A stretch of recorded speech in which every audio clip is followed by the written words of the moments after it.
The views and opinions expressed in this podcast episode are those of the host and guests and not their sponsoring institutions.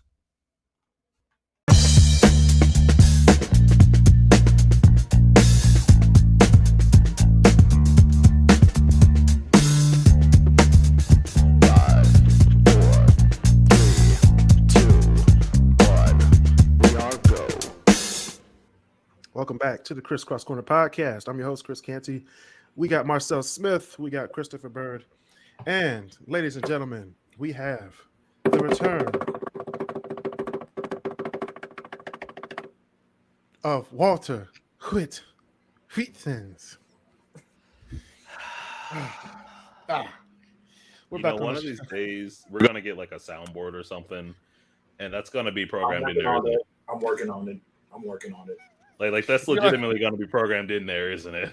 I got like the Simpsons game. If you just press the button, I got a soundboard and a voice changer coming up real soon. Goodness gracious! Well, welcome back, everybody. Roger. Welcome back to the podcast, everybody. We're gonna get into it. We're gonna talk about critical race theory and my top 10 institutions that America must change.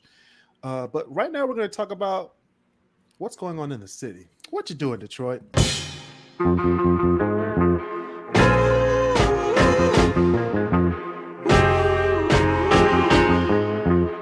Are Detroit speed bumps worth it?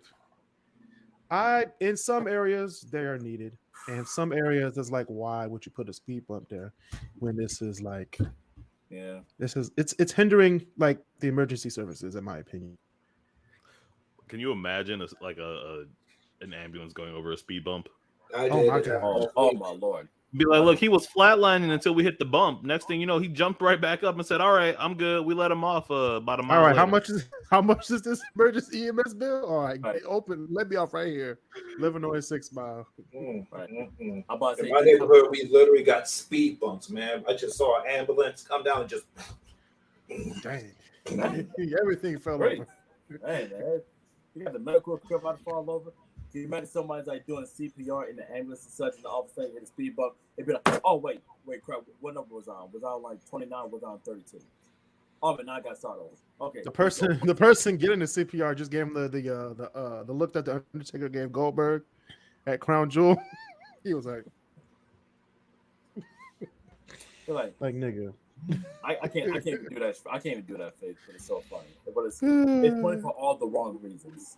It is. But for all the good reasons that we're happy today, Walter Wood had some good news. What happened in Washington? You brought this up right as I was about to bite into spaghetti too. I'm sorry. No, it's okay. Dinner gets started a little late sometimes. So yeah, we have a new Supreme Court justice. yeah. And that is wonderful. And that is fantastic. But for all of the glory that comes with that, and we've made another milestone, and I am proud of us for that. I want to take a quick second and talk about a certain senator. No, not Ted Cruz, because Ted Cruz is a bit of a tool, and we all know that. I'm going to talk about him later. Go ahead. I want to talk about Rand Paul for a second. Did y'all see what he did? This man. Go ahead, Walter. Okay, so for anybody who didn't see it, or don't really know the process for confirmation hearings like that, they all sit there and they ask questions relating to the judge and their past and their president and all that. And Ted Cruz did a bunch of stuff that we just don't have the time to get into with that. I think he actually made a children's book #1 on the New York Times bestseller. During the confirmation hearings. That is a fact. Google it. But for the actual confirmation itself, right? So you have all the senators go in and they all sit there. There are a few rules with it, like you have to have a tie on. So a lot of senators decided to give their no vote by just not showing up in proper attire. They're not allowed on the Senate floor. They're out of there. But Rand Paul sat in the room for like 15 minutes, right? Like, and the filibuster has been dead since like 2017, officially, according to the U.S. government. This man sat in a room for 15 minutes to give a no. I mean, it was completely unnecessary at that point. She had enough to win a confirmation. But at the end of it, he just kind of went like this, and that was that. Like, dang. I'd rather see that than to have MTG laugh the entire way in there. That was disgusting. This right here, this is the true meaning of player hating. Right here, this is the true definition of player hating. Like, dude, why are you making it more than what it gotta be? Why? I'm sorry. Don't one of the senators or congressmen isn't one of them engaged to a 17-year-old a while back? I don't know. I just know that you guys don't know that if you become government, you get certain luxuries afforded to you. Like there's currently I believe it is somebody in like our state senate or our state house or whatnot. They got arrested for reckless driving or so. I can't exactly remember what, but they're like, yeah, the license is suspended, but they have a special license permitted to them that allows them to drive during this time. Man, what, bro? They go back the license. It was like you can't use this license, but this license you can use. If that don't say white privilege, I don't know what does. Well, you're right, but from my understanding, what it basically is, and I mean, I didn't do a lot of research into this or any at all, really. So take that with a grain of all salt. But basically, what it is like, okay, you don't have a license, but you're still a government official who needs to be in places. So we're going to give you this like permit license kind of thing that allows you to still be able to commute, even though your license is like null and void. Yeah, it's called a bus pass. Try it sometime. God damn, Marcel. Hey, Marcel, you good over there though? Like I'm seeing a whole nother side like coming out tonight. Is you good over there, bro? My brother. I'm fine. I'm just sick of the bull. All right, man. Some people just. Oh, trust me, there's more bull coming. There's more bull coming. Oh, there's more bull coming. Hold on, Marcel. I got one for you. Oh man. Here we go. So we're gonna move on to Europe. Oh man. Europeans, man. Europeans, I tell you. What happened this time? So people in London are complaining about the spicy Popeyes chicken sandwich for being too, quote unquote, too hot. Now, these are exact words from Europeans on Twitter. Now, he said that I love spicy foods like red curry or ketchup. Ketchup, everybody. No, not ketchup. But hold on. But the Popeyes chicken sandwich burger is way too much. Every time I've had it, it's blown my mouth off and left me in discomfort for hours. I'm amazed that such a mass market product has the heat turned up to 11. Now, this is someone who replied to that. Agreed. I eat sexy dishes like drunken noodles and lemon rice all the time. But the Popeyes burger is completely over the top. I only had a few bites before I had to stop eating from the pain. I won't be going back unless they change the recipe. You know what? Let me say this. You said ketchup? Hold on, y'all. I gotta. Wait a second. They can eat red curry, but they can't eat a damn chicken sandwich. Now, let me say this. I will cut somewhat of the benefit of the doubt. Somewhat.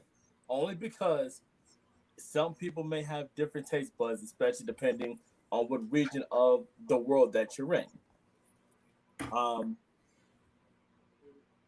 With that being said, if ketchup is spicy to somebody, then I have no idea what type of taste buds you're working with. I think taste buds that even I didn't even know existed. That right there is interesting to say. He said ketchup. Are they just going to neglect the fact that there is a regular option for the chicken sandwich? There is, but they wanted to try the spicy one. I have a comment about this, and the only thing I can say is I want to hear what like Mel B and Idris Elba are saying about it. Oh Lord! Because if they say it's spicy, then we sit there and go, maybe the English Popeyes is a little bit on like the hotter end. But yeah, I've never actually met anybody who thought that ketchup was spicy, so that's a new one. I've never met anybody. Never.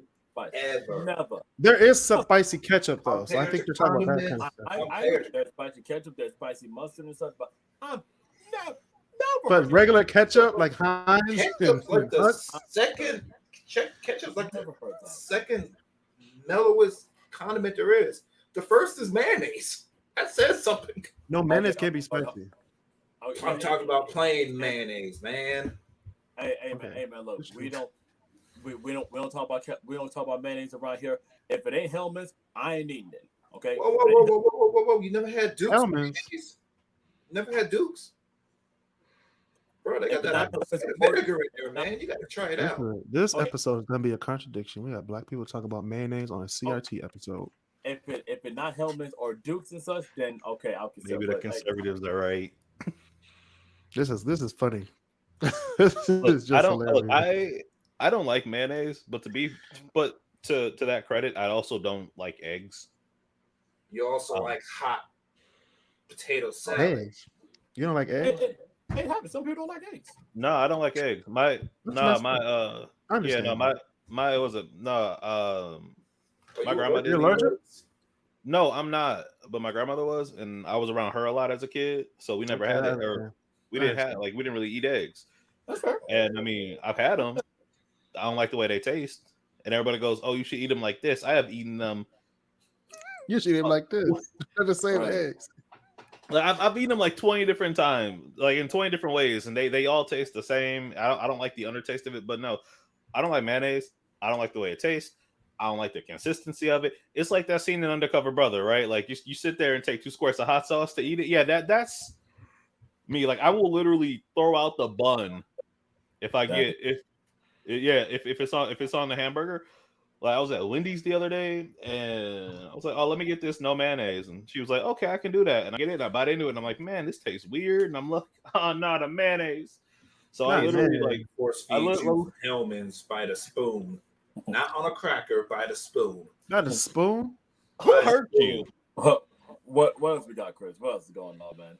I just wanted to tie this all in because we're gonna talk about everything we talked about today was just making the far right just more mad. We talked about that's not hard to do. We talked about the Supreme Court judge going in, which they hated. We're talking about spicy stuff, which they also hate. And now we're going to talk about critical race theory, y'all. We're going to talk about the South Dakota governor, Kristi Noem, signed an executive order aimed at restricting the teachings of inherently divisive concepts to K-12 schools. Now, we all know what she's talking about. She's talking about history, social studies, and about how to teach their kids what happened in this country. Can I say something? No, which they have a right to, put people in power to teach their kids. But are we putting people in to teach them fabricated history? Or are we putting them in there to teach history? And we are going to start with Marcel Smith. I've talked to many teacher, graduate assistants, people who try to get into that system, and they've always agreed with me that when I say, if you're what system are you talking about? What system are you talking about? Teaching. Whoever wants to be a teacher. Oh, okay. And completely agree with what I say is that if you're planning to become a teacher in history at whatever level, you should be comfortable in telling the whole story, regardless of how you feel. If the saying comes true to life, those who fail to learn from history are doomed to repeat it. Why do you think what's going on right now? I mean, it's not like this shit is not normal or anything, but CRT, we've been pushing that for the longest, all right? We've been waiting for somebody to tell the whole story and not just blow past it. I don't think this is like a good opportunity. To me, this is like a good opportunity to teach kids what really happened and not wait until college to want to say damn, that really happened. I was all wrong. Because I guarantee you it's kind of messed up when they wait that long to spring the truth on you. It's like they don't trust you, you know? Right. Okay. Walter Wheatons. Okay, so first off, sometimes I hate you. Second off, Only sometimes? Okay. anyways, second off, there in history we're taught to teach about the grand narrative, and that's very broad. So a quick history on history, right? It's the grand narrative is basically like what are all of the major events that happened since the beginning of recorded history and a little before to where we are now and where we could be kind of in the future. We're like speculative history is seldom taught because it's hard to teach the history about something that hasn't happened yet. But if we take it back, I mean, we're talking in critical race theory. I don't necessarily think it's taught in schools, at least not in the way that people are or people think it is, and we can get on that a little later. But to Marcel's credit, he's right, but he's also wrong because I'll explain. So you're right in the sense of like the whole story needs to be told, and no well-educated person is going to disagree with that. And the thing is, and I think that how students are being taught now is massively incorrect. But I disagree with the kids are learning the whole story. They're just learning it differently. Like, granted, I think all of us went to school in school districts that were mostly like Afrocentric, right? Like most of the kids were black. Yeah. Okay. So like in the school district I grew up in, we used to have Jewish holidays off when I was in like elementary school, right? And so it was a pretty good mix. And even then they taught us the whole story, but it's hard to get kids and this is the thing I think if there was a case being made for like CRT being taught in schools, I think this is where it comes in. It's hard to teach kids about things that they can't that they can't comprehend, right? Because you can understand something without necessarily comprehending it. Like if I tell a 5-year-old kid racism is bad, they're going to understand that racism is bad. They're not going to understand why it's bad. And you can sit there and say, oh, because people are equal or because this, because that. But the thing is, elementary school kids, for the most part, until like towards the end of 5th grade, don't really have a good comprehension of the thing of massive complexity such as that. And yes, racism is complex. It's complex. It's not simply, oh, I hate you because of this.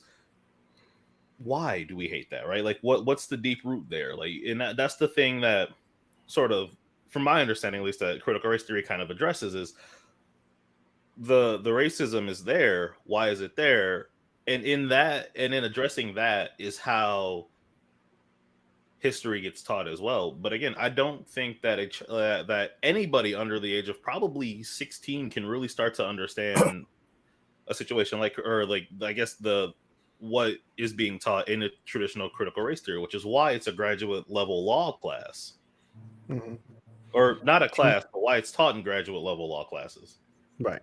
Or graduate level, race. Those kind of classes. Yeah, something where the fields that pertain to it. Yeah. Okay. Christopher Bird. Well, when I first heard the report, I immediately said, "Well, it's South Dakota. Are we even surprised? Are we even surprised? But taking personal feelings out of context, taking that out of context and such. Going back, even what Marcel was saying earlier, a lot of people will want to, share, whatever type of, worth is that has been happening, whether it's in this country, just in the planet in general and such. And I do feel that when you're in those early ages, especially considering whatever environment that you're being born and raised in, that can really have a huge outlook into how you see the general world. when you're usually in those adolescent years, those are the most fragile of years because you're figuring things out. You learn about life, you learn about friends and what's right and what's wrong. Well, when you have people around, whether they're adults or whether they're family members, you know, your outview on life is going to be in direct correlation into what you see other people, say or do, or how they may conduct themselves. If you think that if you see that, hey, an adult is doing or teaching something that quote unquote, though that may not be morally ethically correct, you and your subconscious mind will be thinking, hey, if they're doing it, it must be okay for me to be doing it later on in my life, which is not always right. Going back to what Walter was saying earlier, with being in DPS school system where it was majority of other African Americans, in the school district, whether it was other students or whether it was teachers as well. I feel that it really is something that's not just in places like South Dakota, but just across the country, to where we really have to actually start saying, hey, look, this is what happened. These are facts. These are things that actually happened that led up to these events, and just putting the entire truth out there and such. The truth hurts, for a lot of people and such. It may not be, the most quote unquote, comfortable for people to end up hearing that, when we were brought into this country in the first place, that we did the textile work in the north and the agriculture work down in the south and such, that we basically built this country. It's not it's not. Go ahead, Walt. I'm going to say real quick. I wouldn't say that we technically. No. Let's stop saying that and just be honest. We built this country. Oh, absolutely. Yeah, it wouldn't be what it wouldn't be. There's no way that America could survive without literally crapping on somebody. And for the past 400 years, they've chosen us, and we're tired of it. And I'll let you continue, but that's all I wanted to say. In fact, Walter, I'll be willing to add on to that. If it wasn't for minorities like us, Asians, Latinos, Latinx, white people wouldn't even know how to wipe their own ass. I wouldn't go that far. I wouldn't go that far, but yeah, I had a hole.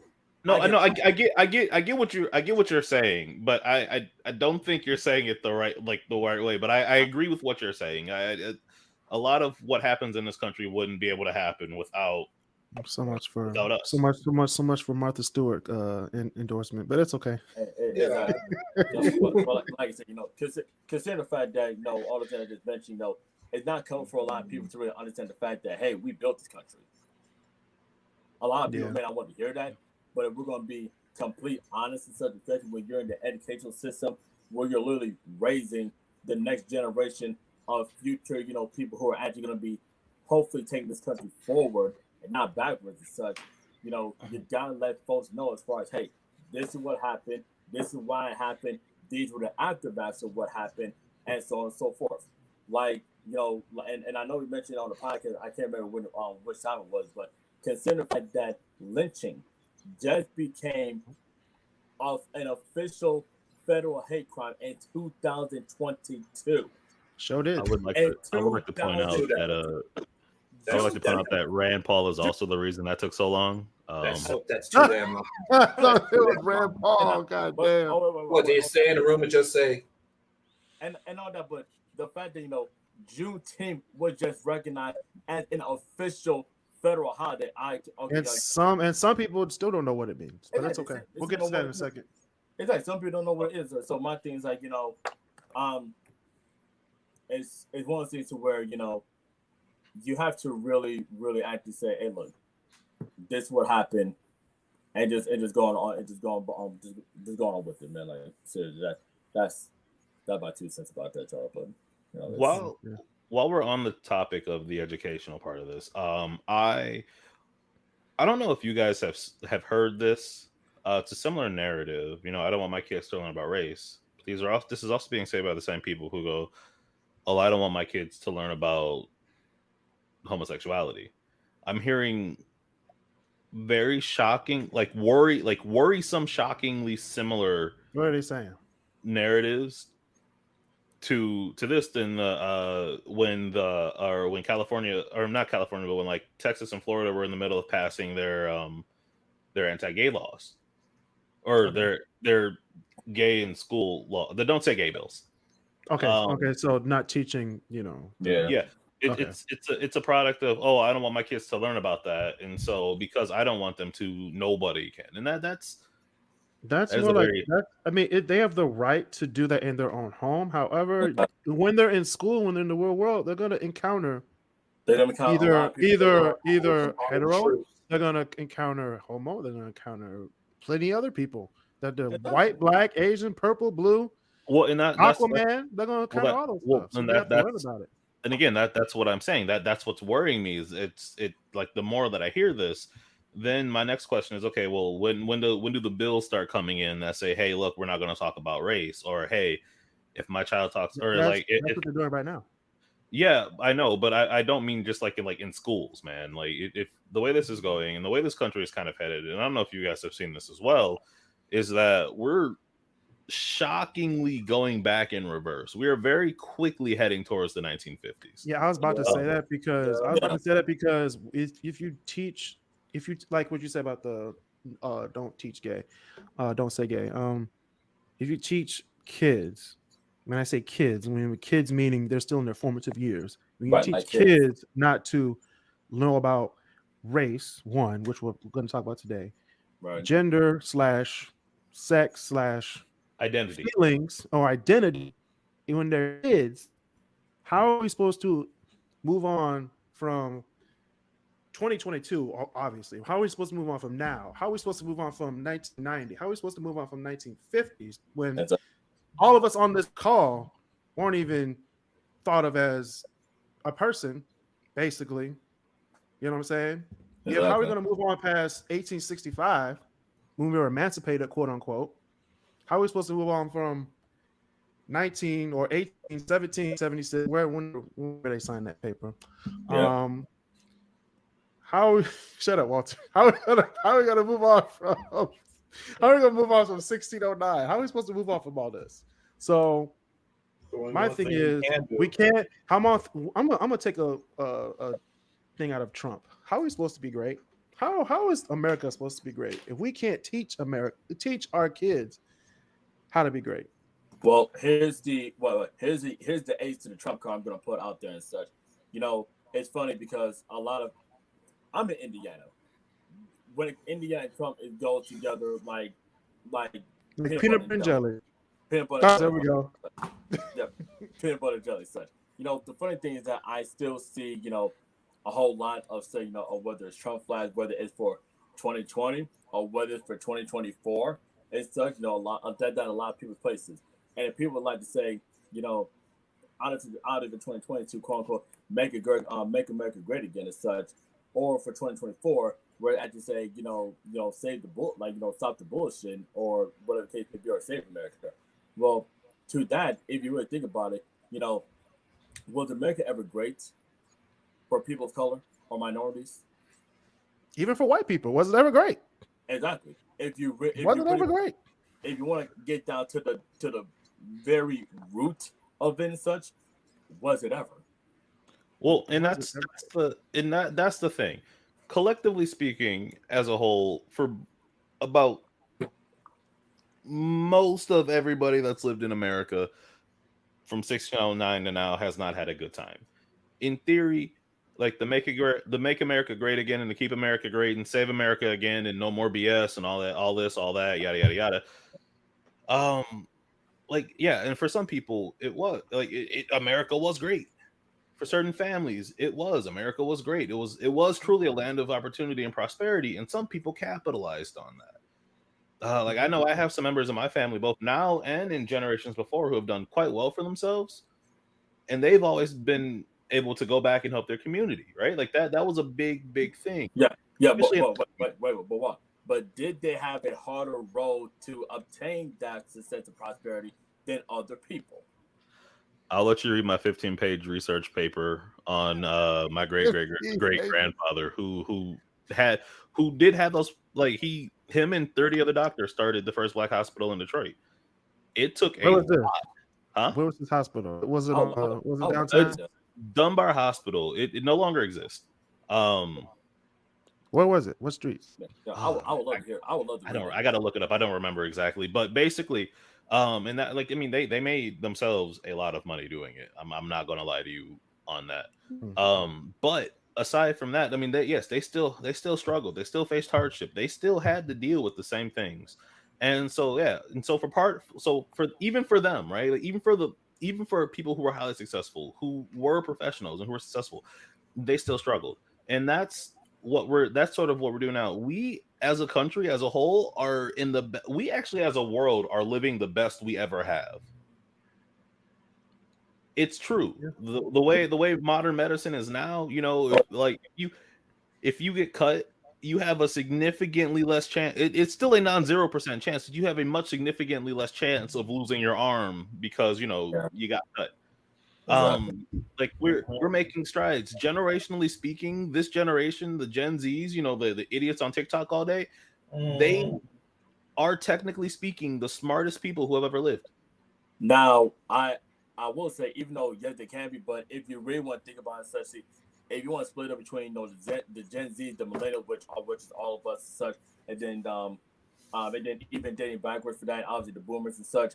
If you really think about it, if you fast forward 100 years from now, when we're all dead at this point and such, if you look at the millennials and such, that generation, right, the millennials right there, that generation and such, changed everything. Millennials, right. And then before then, the baby boomers changed everything. Millennials, and but like really changed that. And a lot of Gen Zers, a lot of Gen Z right now and such, they are. You would think that even though like the boomers and millennials set the bar so high, that they would set it even higher than what it actually. They will. Which I'm sure. Just give them a chance. The oldest Gen Zers are like 14, 15 right now. The oldest Gen Zers are like 23. Okay. So yeah, they're about Walter's age. I'm like a year younger than you, you jerk. I know. That's why I'm calling you a Gen Z. Look, anyway. I don't know why this couple counts of drag race not hot right now. This is not thinkable. But anyways. My goodness. No, but you leave 5 Mile alone. Look, anyways, the point is, like I said, as a whole, as a planet, we are getting smarter. We are getting this. We're doing that. And in the midst of all of that, we're still having these struggles. We're still having these issues. And it's not necessarily like the old world, because most of those old worlders, like the truly racist, like the I'm gonna string a darkie up today kind of racist, those guys are long dead. Some of them do still exist. Some of them still exist. But you know when you have a dry erase board and you erase it and you still got the little smear, those are the last 5 people that are still here. No. Here's the thing. You're wrong. That smear, like that little extra smear there, that's the newer generations. Oh, those are the Charlottesville people. You know, I referenced that earlier today, like unironically in conversation, straight up. And we're going to talk about that also as well later today. Yeah, in my soliloquy. Oh, your soliloquy. Because I didn't get to go yet. That's fair.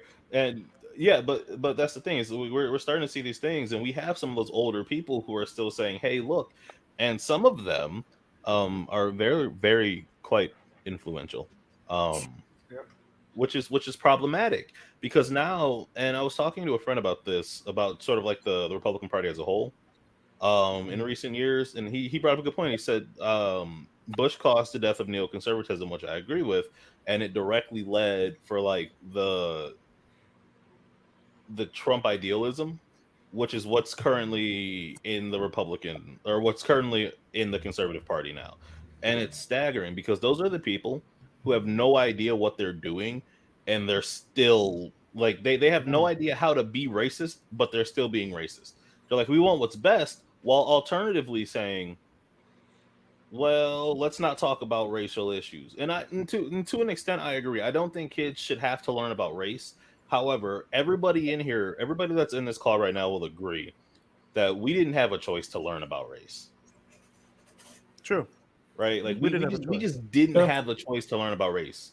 It wasn't an option for us. But is it a bad thing for people who aren't like us or people of color to know that race is a thing? Not at all. I think everybody should. What I'm saying is, I don't think that everybody can comprehend it at a young age. Which is the main part when I brought up earlier. True, and I will get to that in my soliloquy. Yeah. But what is funny, because they can absorb, absorb, watching mindless hours of TikTok or whatever the case may be, or Coco Melon, or for whatever the case may be. But don't say don't take Coco Melon down with me, okay? Hey, Kris likes Coco Melon. We're gonna put it out there. We're gonna put it out there and such. But it's, I don't know. Right. Just I like to call things sometimes, selective amnesia or so. But that's just me. But Yeah, I don't want to take up too much time from your eloquent soliloquy. very eloquent soliloquy that I came up Don't with. give him an eloquent tag. It's just not. It's just not there. Hey, he deserves. Hey, Kris deserves the eloquent tag. Okay. No, we do not. Yes, he does. All right, No, he do not. All right, Walter. That's strike one for both of y'all. Trying to throw me back in court. I dare Yep, you. we're doing this court. No. We are not doing this. The world versus Walter and myself. Anyway, so what critical race theory is basically teaching people, white or black, purple or green, gay or straight, that race has always been the axis for everything in this country, whether you like it or don't, whether you feel offended by it or not. This country was founded, hey, yo, look at those people. They don't belong here. Let's kick them out. Oh, look at those people. Let's take them and bring them over here to help us out. Oh, look at those people. They're already living here. Let's kick them out. That's basically what America is. So racism is not always conscious, explicit, or readily visible.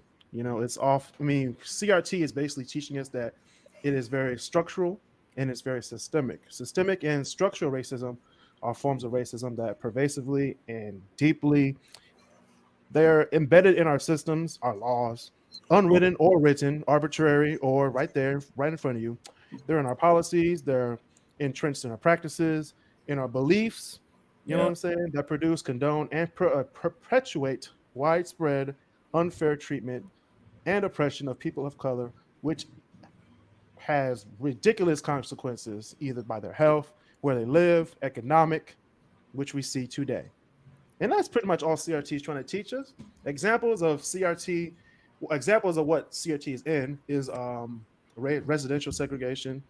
We have unfair lending practices, the voting system, the different congressional districts, immigration, which I'm going to talk about in my top 10 list of the week. So I'm not going to go into all of them. And environmental injustice, I'm going to talk about that.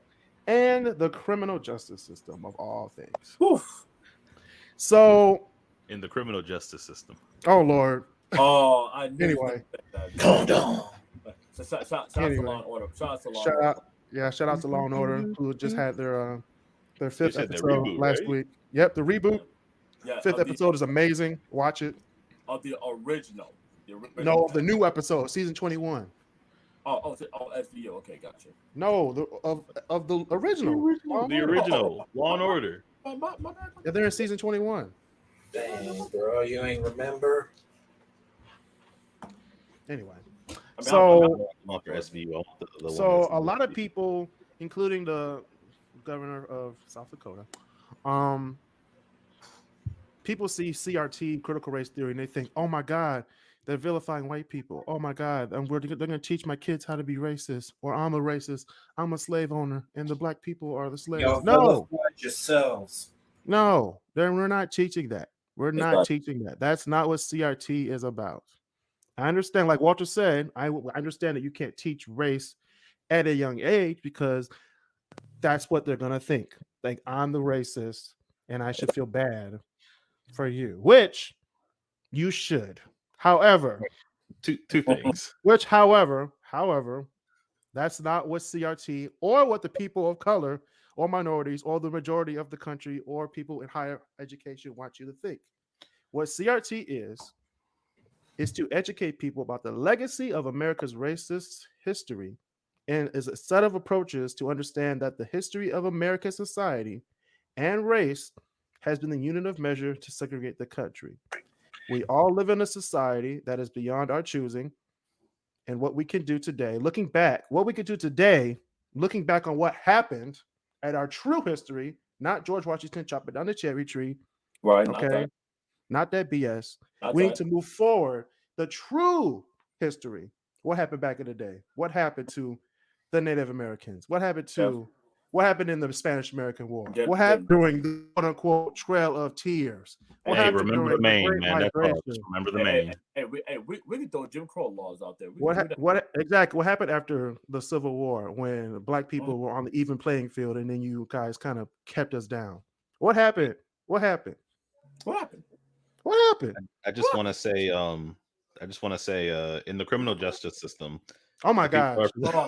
No, but all law and order jokes aside, no, and you're right. You are perfectly correct on that. Like, and that's the thing. Like in our department, we spent a lot of time asking that question of how do we tell the truth. Mm-hmm. It's a complicated answer. But I don't think it's for the reason you think it might be. And it kind of boils down to, it's like, okay, yeah, like I can tell you the truth, right? But especially when dealing with like young kids, right? Because we can sit there and go, okay, 1609, 1619. Actually, I take that back. Like 840 AD, Leif Erikson and the Vikings get to the New World, right? Like that was that. We all kind of forgot about that until 1492. And then Columbus came, and everyone's like, oh my God, it's Columbus. He's amazing. He's the greatest. I'm going over the grand narrative. And then they were like, "Oh my God, Columbus!" And Columbus was like, "People, I'm here to give you Christianity and money, and definitely not smallpox and syphilis." Hold on. I just thought of something because I'm just super smart. People say that Columbus quote unquote found America in 1492, somewhere around that time. Right. Around that time. But we can go down to Florida. Yeah. Okay. We can go down to Florida and find a city called St. Augustine, which was founded in 15 something. Yeah. Something's not adding up here. Yes. Something's not adding up here. We should have a St. Augustine Day. 15, what was it? 15, I don't know. It's the first quote unquote first city, but doesn't mean that it wasn't explored first. But technically, Columbus didn't even come to America. But it's okay. Walter knows. I mean, well, yeah, and when it comes to America, everything's kind of borrowed anyway. Everything's kind of an approximated. For example, Amerigo Vespucci was literally just a cartographer. My man Vespucci. And to that credit, somehow he managed to get somebody to go, yeah, we'll name 2 continents after you, right? Like that is. I'm not gonna lie, that is some true finesse, and if I've ever heard one. But and there's that, right? But there's also like Francis Drake. I mean, granted, Columbus, but like Francis Drake was also there. Ferdinand Magellan was the first person to circumnavigate the globe, right? Like he made it from one. He didn't make it. I don't know what he did. We don't know if he went around the globe, really. Actually, Magellan died on that trip. He did not make it across. He did not circumnavigate the planet. See, I'm telling you. Guess we stopped. Here's the thing. I'm playing. Go ahead. But like you said, like the grand narrative. Oh my God, I hate you. Yeah, it was like, not today, Magellan. Not today.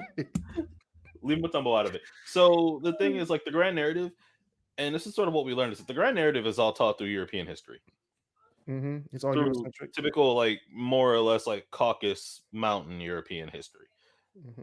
That's not bad, but it's definitely not good because their history is important to the world the same way ours is. The difference is they're more like it. It's we have to learn how to teach people the truth, and that is becoming more and more difficult just because people don't want to hear it. Because if I sit there, and this is what I was kind of going with the grand narrative, right? Because the Pilgrims get to America, they had the first Thanksgiving, they almost die, and then the natives are like, yes, here we go, have this, and that's kind of true. I mean, they did teach them how to do that, but the thing that you don't teach kids, and that's more or less just because you don't tell kids about a massacre. That's just not right. You could. I mean, and then there's some kids who lived through a massacre right in front of them. I mean, first of all, befitting that this weekend is Easter, we tell our kids that Jesus died on the cross. And we talk about crucifixion, which is like brutality to the highest. Literally. Okay. But you can't talk about the Oklahoma City. Let me tell you. Let me tell you what I learned. And you can't talk about the Philadelphia bombings either. Come on. No, here let me tell you what I learned as a kid in church. Jesus died. He died for you. He died on a cross. He was like, and he rose years later. It wasn't until I was about 13, 14, 15 that I actually learned how ridiculous the Romans were when it came to crucifixion, and how especially brutal that they were to Jesus about it. Like they're like the Pharisees were on some BS. I'm not gonna lie. Like they paid for the extra painful package. Like they did. But that's the thing, and I think if we're going to teach kids about race, which we most definitely should. I think it should be something similar, right? Like when you're young, you learn that, hey, look, everybody's equal, but there are people that don't think that. That is fair enough, but then kids will start asking questions like, why? And those are the questions. Teachers should be ready. Gotta be ready. No, but here's the thing: the teachers aren't answering those questions. The parents are. The parents. Yeah. And our friend Darius Jones on YouTube said it's really not the kids that have a problem. We never said the kids never had a problem. The kids are the ones being taught anything. The kids are being taught all this stuff from the teachers, the parents, and the people around them. We're talking about the educational system in place. Should they be teaching their kids K through 12 in I think like what Walter said, a gradual upward scale? Like in kindergarten, you say, okay, slavery happened. Then in first grade, you say, okay, this actually happened in slavery. By like 8th grade, maybe 9th grade, you say, hey, some slave owners was taking some of the girls in the back and fucking the shit out of them. That's what happened. That's why you have a lot of Smiths, Johnsons, Jacksons. Mm-hmm. Okay, I'm just saying. Jefferson, Madison, Monroe. Yeah. Like we all know that there's a lot of bias to the books that they make, in our public school system, like in the public school, in education. Thomas Jefferson had slaves. Exactly. So did George Washington. George Washington had slaves. Right, but they don't want to talk about that now, do they? Benjamin Franklin was testing out electricity. Had one of his black slaves get killed over it. Yeah, huh? Mm-hmm. I mean, see that's okay, but Edison also electrocuted an elephant. Okay, electricity, man. Okay. I'm just trying to say, hey, even Stevie Wonder said it. The first person to die for this country was a black man. Hold on. First man to die for the flag we now hold high was a black man. That should be like the kindergarten song right there. That should be like the start. Then we'll start off from there. A black woman. That's happening. It's happening. But a lot of people say that it's revisionist history. No, this is the truth. That's the truth. Don't talk about history. We're gonna go with the history.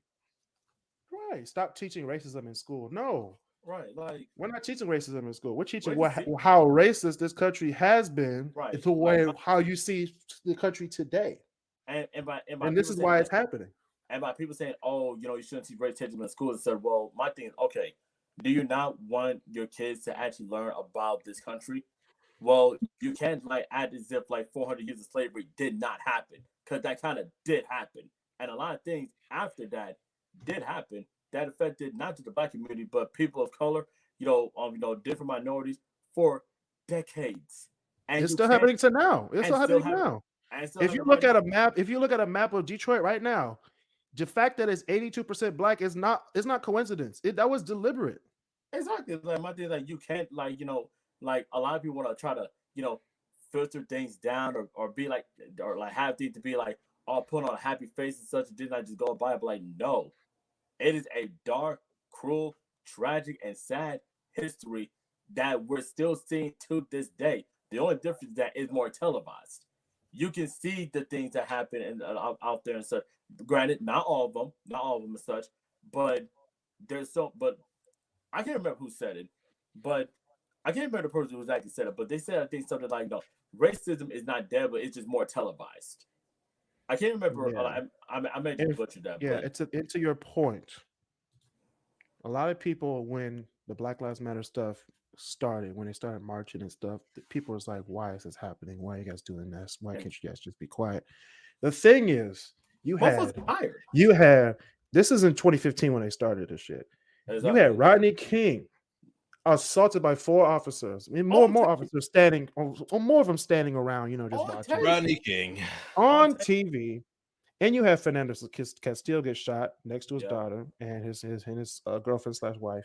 You had Sterling get choked. Yeah. And you had Trayvon Martin, Ahmaud Arbery, Breonna Taylor, George Floyd. That's just 7. That's just 7. Now imagine an entire community. We ain't getting to Eric Garner. We ain't getting to No, imagine an entire community saying this is what's happening, and you telling people, and the other people telling them to shut up and stop talking about it.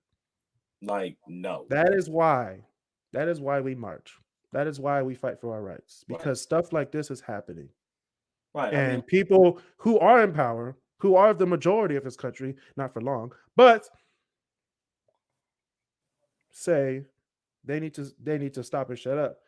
It's gonna be a rude awakening if a lot of these schools, starting with South Dakota and South Carolina, Texas, Florida, I think Alabama, I think either Alabama or South Dakota did a rule that said that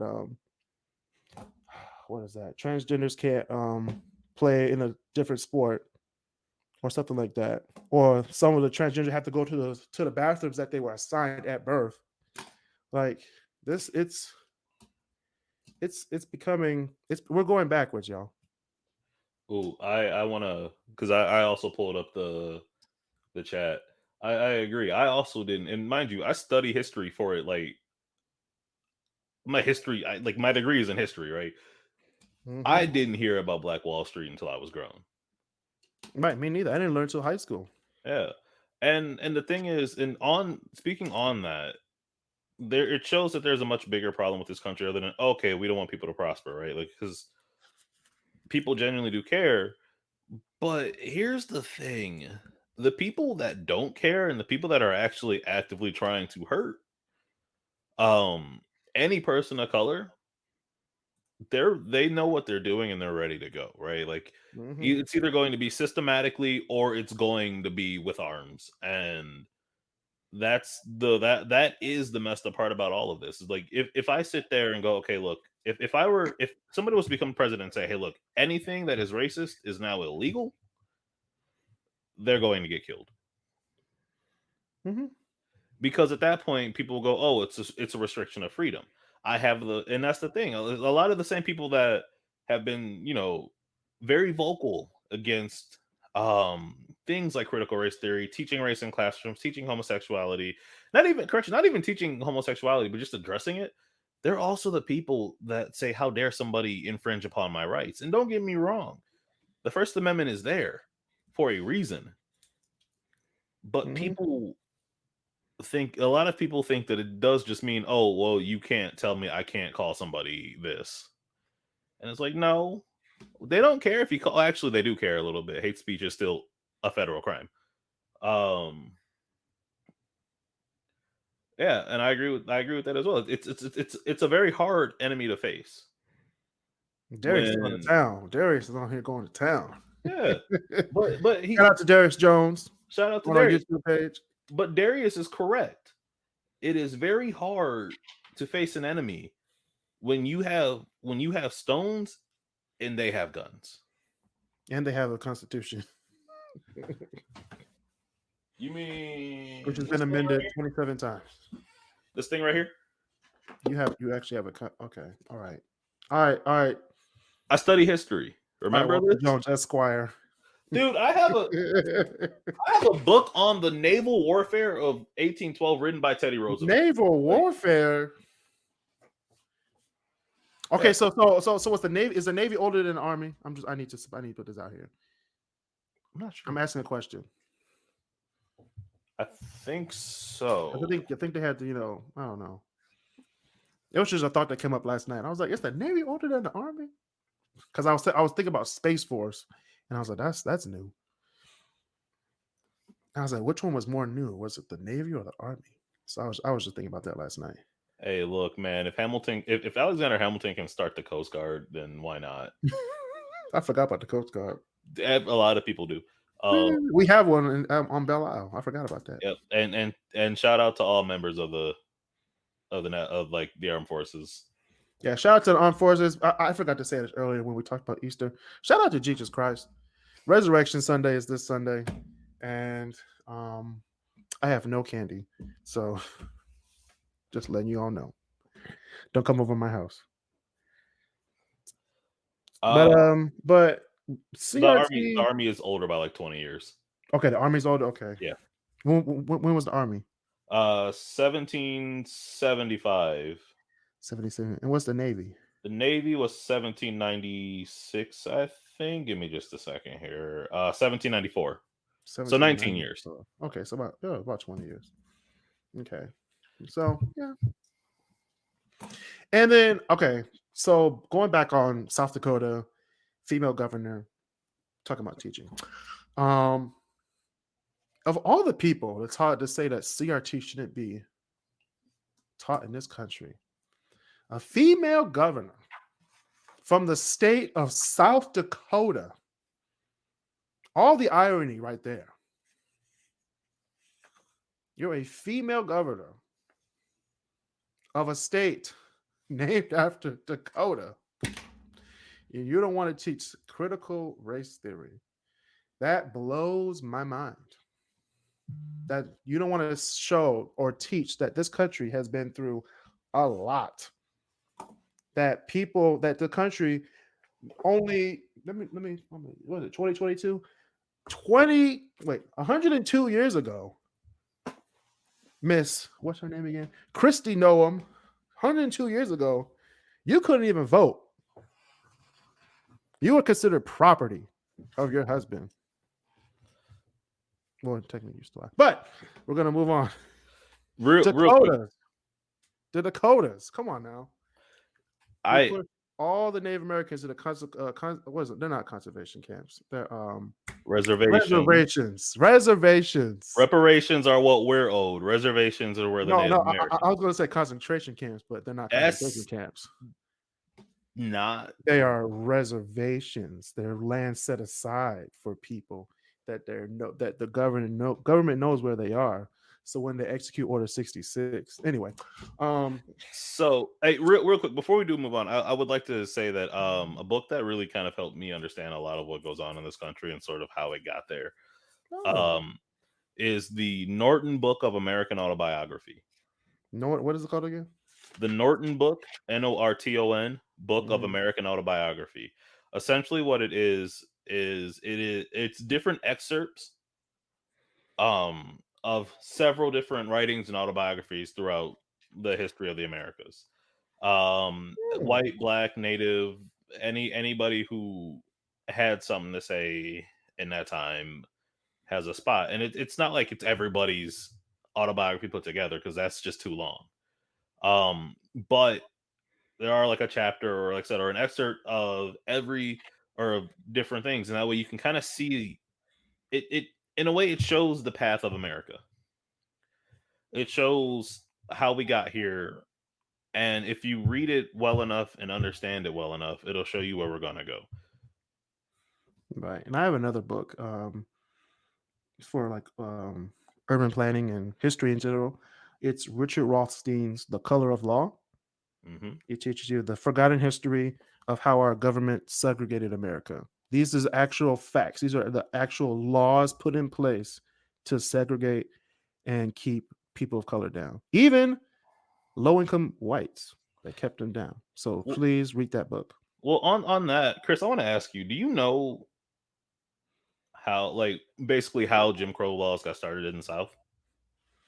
I have an idea. I don't want to say it wrong on the podcast, but That's fair.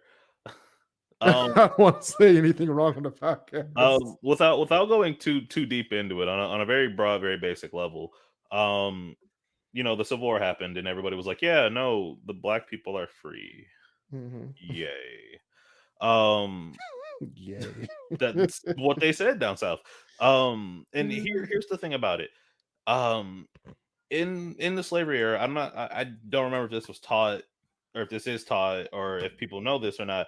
There were three classes like there are now. There were the rich class, the working class, and then there were like the beggars, like the poorers. And then under that were the blacks in the time, right? Like that's where black people were. They were under all that because they were slaves, they were property, they weren't people. They were three-fifths of a person, right? And so after the emancipation happened and all that, and after Juneteenth, they realized that they were on the same level. So you could be rich, you could be a worker, you could be black, or you could be poor. And for the first time in the history of this country, being poor and being black were intermingled. They didn't like that because they were still white people, and they were like, "Well, we are much clearly better," which they weren't. But that's what they thought, and so that's basically where these laws come from. It's like, okay, well, how do we oppress people? Because they also came to the understanding, and this is true of everything. You have about 2 to 3 generations to really set up a society. So if nothing, so they're like, okay, we've got 40 to 50 to 60 years before they are smart, before they are well educated, before this, and we need to figure out how to stop that. And the Jim Crow laws were that answer. Because at that point it was like, okay, well, you're still technically equal in the eyes of the government, right? But you can only sit in the part of the baseball diamond where we throw all the peanut shells, right? Like you can only use the bathroom that's literally just a broom closet.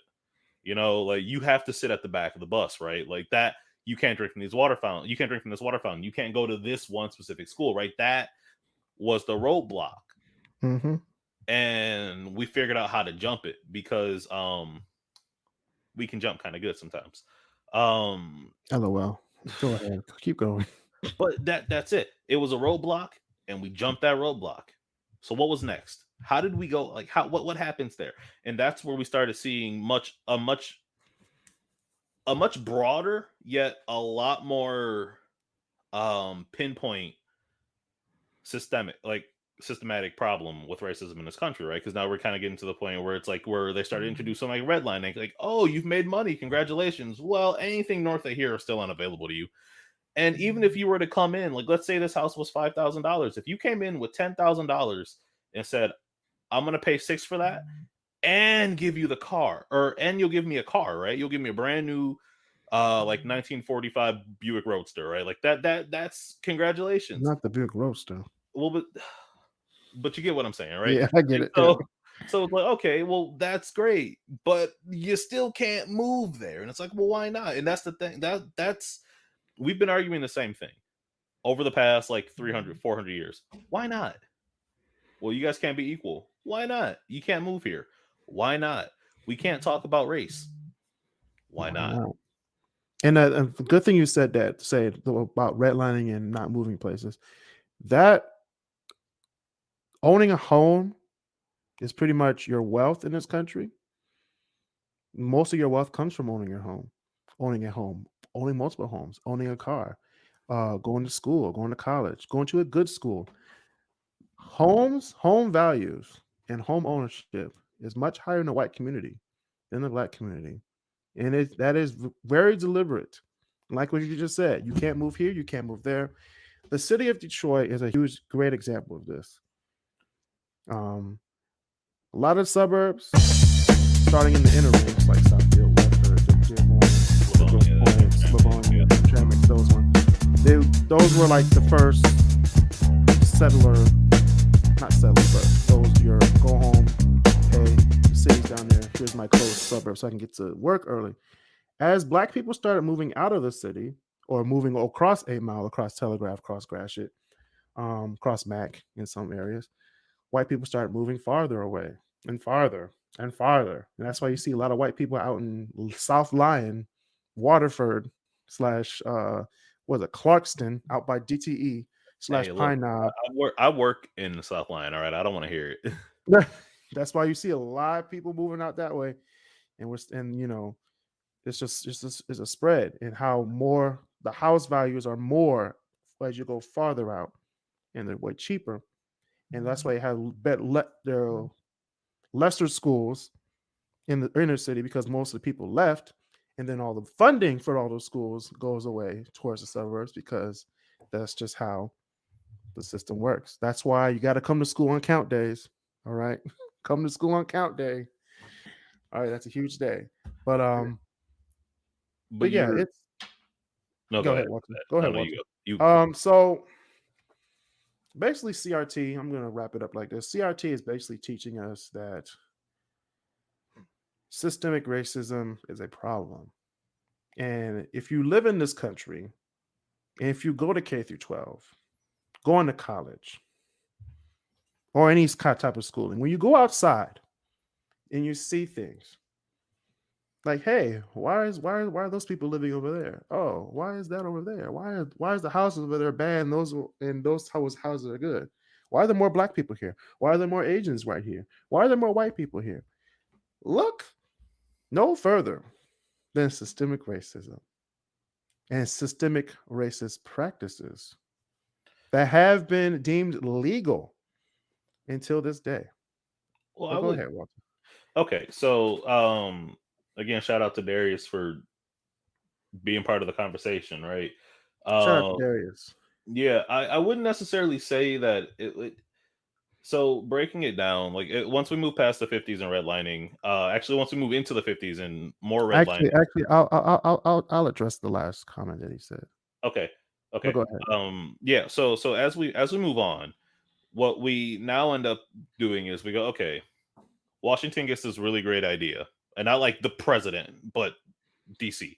The government gets this really great idea that, hey, look, we just got out of 2 really big wars, and we're kind of accidentally on purpose marching our way into like the Asian Pacific, right? Maybe we should have a way for military vehicles to get from one side of the country to the other uninterrupted, right? So the highway, right? The national highway system in this country is another form of systemic racism. And I'm not saying that like as an opinion, that is actual fact. I mean, was it systemic racism or was like the process of getting the freeway through the process? So here's the thing about systemic racism, right? It isn't necessarily an idea it's an idea, but how it happens isn't necessarily an idea as much as it is a series of very small steps that gradually roll into like a bigger avalanche, right? So yeah, the highway system was a really great idea. It was. I like the highways. I like being able to get from Detroit to Chicago in like 4.5, 5 hours. Like, I like that. 5 hours? That's kind of slow. We'll go ahead. Yeah. I don't want to say anything incriminating on the air, but I'm pushing 100 every time. Come on. Good, yeah. Anyways, but yeah, so the process they did that, they were like, okay, well, where can we go? We don't want to disrupt certain neighborhoods. And, you know, mind you, while they're redlining minorities from getting into decent neighborhoods or the suburbs, they're also ripping through those neighborhoods to build the highways. So like the Jeffries, I love 96, but it cut right through Detroit's Black Bottom, completely destroyed it. And the thing is, at the time, there wasn't. You can't say no when Uncle Sam comes calling, right? That was the whole thing about America, right? It's like you answer, or it's even the thing now, right? You answer the call, right? Like if you sit there and go, oh yeah, no, I'm not gonna sell my house to Uncle Sam, they'll find a way to throw you out. Even now, I don't know if you know it, but that's what eminent domain is. Yep. It's like, yeah, the government is seizing this property for national reasons. National reasons to protect and serve the country. And serve to protect and serve this great country of America, right? And that's the thing. But they were doing that while they were also completely experimenting left and right in the medical field, right? Like we have a very large the biggest example I can think of is the Tuskegee experiment. It's just yeah. A lot of people don't know about that till they get to college either. But also, to be fair, I personally don't think that's something you should teach kids. Like, hey, look, they gave a bunch of black people syphilis. Oh, they definitely just did, because a lot of people were misinformed about the Tuskegee experiment, and they tried to compare the COVID vaccine to the Tuskegee experiment. I'm like, that's two different things. That's two different things. Very, very much so. But they were doing things. Well, while that experiment was going on, they were also castrating people, right? Like female castration, black female castration was one of the biggest things that happened in the hospital. 1000% without people's consent, right? You it's like, oh, you had a kid? Cool. Guess what? We accidentally, no, it's not even accidentally. Hey, look, while you were giving birth, we noticed this one thing, and you can't have any more babies, right? Like that's what happened. And that was in like the 60s and the 70s, and we moved on. And now we're moving on in time. We moved into the 80s, right? And it was okay. The 80s is here. Music is kind of weird. The hair is everywhere. We just got out of that really awesome disco funk era. Maybe we got some promise, right? And that's when we got some promise after disco funk stops. Maybe we got some promise. This is over. Okay. It's like, hey, you remember that little kid, Michael Jackson? Yeah, he's now a grown adult. He's doing his own thing, and the music's pretty good. Anyways, no, he's still a kid. He's dancing around. That's fair. That's very fair. But like as we move into the 80s, we start dealing with what, like the crack epidemic, right? And this. Well, yeah, we moved on from heroin to crack. Well, yeah. It wasn't like everything was fine, and then we went to, but. Yeah, well, but that's the thing, right? And this is also, you can look this up. This is public record. The government admits to pumping the like the inner city with drugs, with very highly addictive and very heavy drugs, and then promised to persecute them. Well, yeah, it destroyed everything. It destroyed lives. It destroyed families. It destroyed businesses, right? And that was all thanks to the war on drugs, and that was a Reagan initiative. And so that's what I mean when I say like systemic racism. Like systematically speaking, it's an ideal, but the way it happens is by slowly implementing certain things, and that's what I'm really afraid of here. It was more of a Nixon initiative, but okay. it was a Nixon thing that really got out of hand with Reagan. Yeah, that's exactly. But what I'm saying is like, and this is the part where. Like it said earlier, you're doomed to repeat it.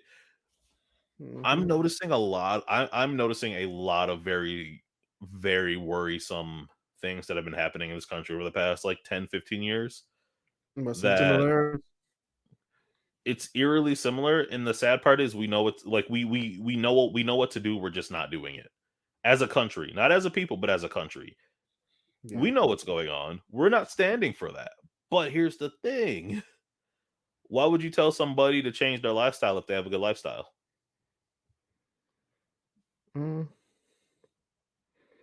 Depending on who's the person. Yeah. But you see what I'm saying, though. I understand what you're saying. Yeah. But it's like, yeah. On paper. In theory, in practice. In practice. I'll let you get into the 90s then. What happened in the 90s, Kris? Man, the 90s happened, man. And then, I was born, so the world was a much better place. Walter was born. I mean, then it got kind of worse. It was a dark day, Then the 2000s happened, and then I swear I'm gonna fight you, Kris. The 2000s happened, and it was the best decade of all time. Besides the, stock market going down 777 points, and everybody losing their house, and Kanye going up to Taylor Swift saying, "I'm gonna let you finish." But anyway, what to talk about? I want to talk about this other comment. So would that make the way they push gangster rap in the 80s and 90s a new form of Jim Crow? Who is they? Because I'm trying to figure out what they is, because basically what quote unquote gangster rap was saying, hey, this is what's happening in our city, this is what's happening in our area, and this was gonna happen if someone comes up on me. Basically, that's what gangster rap is. I'm gonna shoot you. I'm gonna kill you. I'm gonna do this to you. Blah blah blah blah blah. I need to, Darius, you need to elaborate more on that one. But basically, what NWA was saying was a more explicit version of the message. So, okay, born in 82. I'm the old man in here. LOL. Blah blah blah. Yeah, you are old if you were born in 82. Hey! Be nice to people. That's going on 40 years. That's crazy to think about. 40 years ago was 1982. And you going on 30. Okay. And I'm still in my 20s. I'm still here having fun. I'm sure Darius is having fun too. But yeah, gangster rap. We're gonna talk about gangster rap on another episode because we're running over. I've been on here for almost an hour and 48 minutes. So we're gonna get into my top 10 list. It's my top 10 institutions that America must change. We're gonna get into that right after this.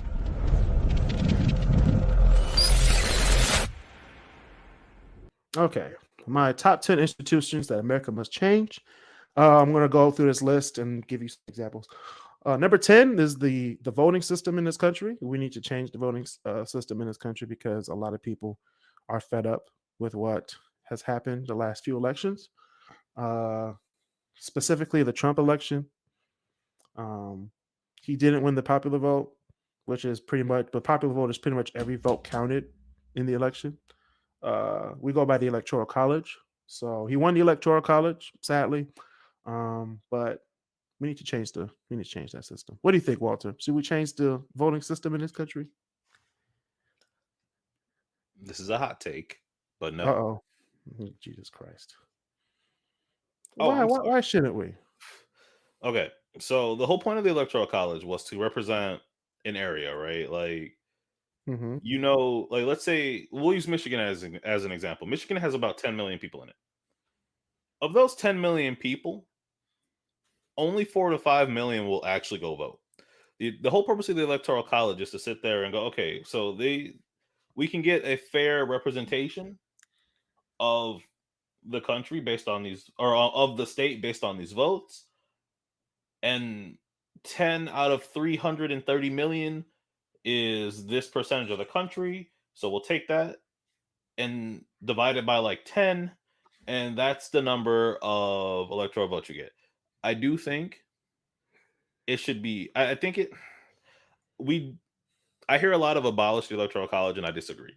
I agree to an extent that it needs to be changed, but I do not think it needs to be changed the way a lot of people are saying it needs to be changed. I do think it needs to be changed because the Electoral College is based on districts. Districts change. Yes, and it changed. And Kris is a witness to this. I said in 2016 that Texas in 2020 would almost be it wasn't. I would say like next election would be, or in the 2028. But Texas, with all the people from California and people from the Midwest, all the blues moving down to Texas, Texas is going to be a blue state. And it's not going to be fun for the people in Texas. The day that happened, oh my God. Oh boy. Watch the far right come back. So watch the far right come back and say, "Oh, we need to change this." Oh, it was fair back in 2016. Understand. It was, a lot of things that people got to understand. It was a miracle for Georgia to be a blue state. Let alone Pennsylvania to get Biden a win. So that was a miracle. So a lot of people were upset that Michigan was. My bad. Hold on. I'll say, like I said, and we all know it's a fact. If Biden had not won Pennsylvania and Georgia, Trump would be in office right now. And we're gonna keep it saying Trump be in office right now. And North Carolina. And North Carolina too and such. See, a lot of people don't understand all of these, and to what you just said before, Kris, I don't know if it'll happen by 2024, but maybe 2028, maybe 2032. Yeah. Let's give say some more. If the trends keep on going that way, if the trends keep on going the way they are right now, and if you look at how living is, everybody, how many people have you seen from the Midwest or even California? I'm moving to Texas. I'll go to Texas. Change the votes. Everybody moving to Texas. Everybody moving to Georgia. Everybody moving to Florida, and all those places and such. Now, do I think Florida will be a red state? Well, no. A blue state. Excuse me. Hell no.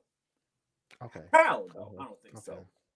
We said the same thing about Texas, but Texas was teetering for a good hour and a half. Yeah, no. As long as DeSantis is in Florida, that's not going to happen. Oh my God, dang, here's the thing, right? The countries that the reason they're battleground states isn't necessarily because it's like, oh, they can go one way or another. Most people already know how they're going to vote when they become like a key battleground state. It isn't necessarily that. Like look at Michigan, for example. Everybody thought Michigan was going to be blue in 2016, and everybody thought Michigan was going to be blue. Correct. Everybody thought it was going to be blue. Yeah, no, my bad. Everybody thought it was going to be blue. But here's the thing. Who thought that? Believe me, I know some people. At any point, I misspoke. It's a mostly red state. It's been besides Wayne County and maybe. Well, and that's the thing. In 2016, we expected Wayne County, we expected Wayne, Oakland, basically wherever there's a college, we expected those people, in mass to be able to flip the state red. It didn't work in 2016. It worked in 2020, and that's the thing with Texas. It worked in 2020 because Michigan's still red. Michigan's red. Michigan was blue in 2020. No, Michigan was red in 2020. It was red. Was it? Yeah, it was red. It's been red since 2016. Exactly. If you look at election, if you look at the 2012, 2008, and the 2004 elections, and maybe 2000, Michigan was always a blue state. Always blue because the population was spread. But when 2012, that's when most of the population left. They left down south.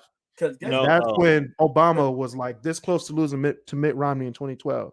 But in 2016, Trump came to Michigan like a billion times during his campaign. That's what set it over the bar. Because guess what he did? You know what he did? He said, you know what? We're not going to go to the colleges. We're going to go to Ford, GM. We're going to go to the places where people vote.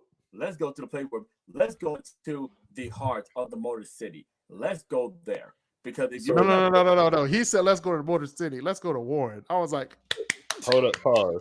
Wait. One last thing. Let's go to Grand Rapids. One last thing. And think about the reason why, if you think about when. Hold on. Let's go to Armada. Blake's. Remember, you had to think Blake's. When Obama helped basically bail out, all the big three, back when the recession happened all the way back in 2009 and such. At that point, you can almost kind of predict saying that, okay, you know what? We don't even need to ask about Michigan for the next election. We already know he won that. We already knew. You bailed out, the big three, during that time where Ford was damn near bankrupt and the government had to bail them out and such. And still to this day, motherfuckers still talking about that. But when Trump came in for the 2016 election and didn't go to Michigan like what Hillary did, because it was, and Kris did also a testimony of this. I was at class at Eastern, and Obama was at Michigan, and I missed out on him. I almost skipped class to go there, and I still should have done that. I'm still mad at myself I didn't do that. But the fact of the matter is, do I think that for the next for next election that Michigan will still be a red state? I do. It's going to be a red state, but it's going to be a red state. Michigan might be a red state for the next. I would say next 20 the next 2-3 elections, only because of everyone. Unless CRT gets taught in school. I'm playing.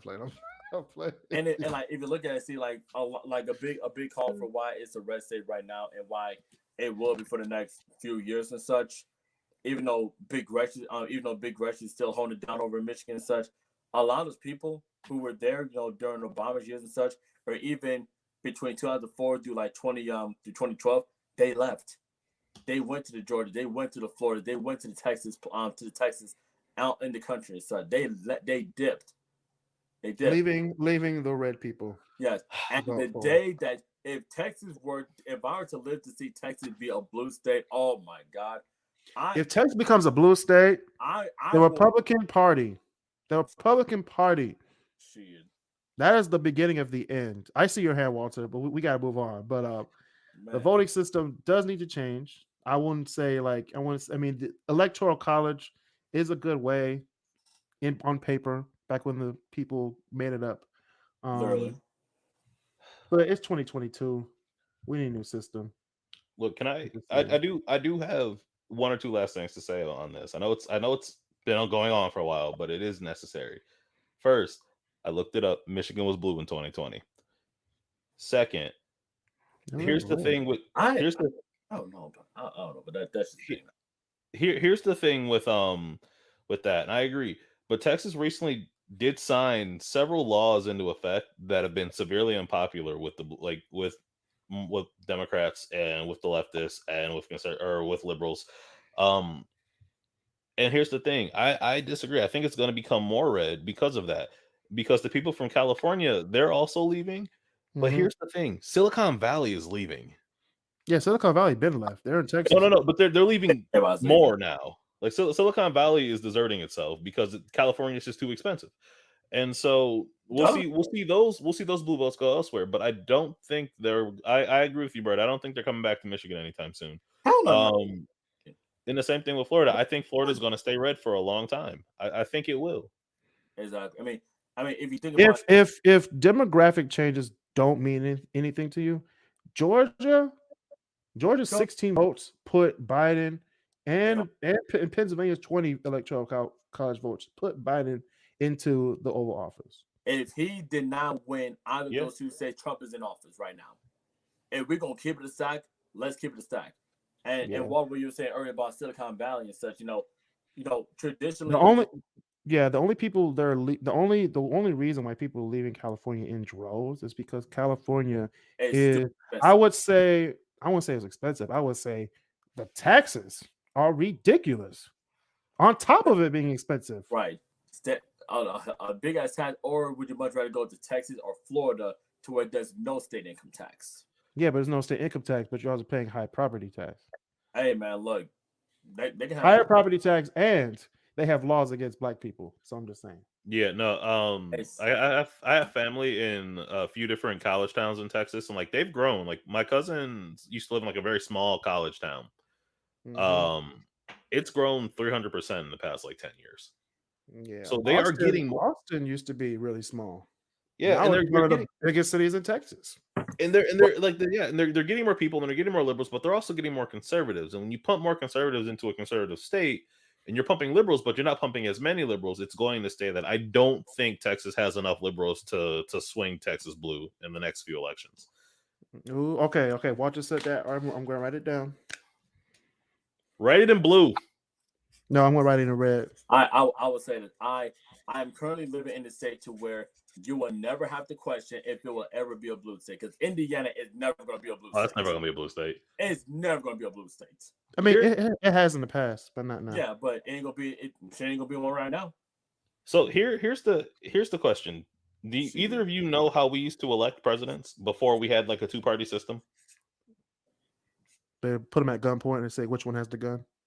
Sure, let's go with that. No, what they used to do. Which one has the bullet? Which one has the bullet? That one. Bam. Oh, he's dead. I'm the president.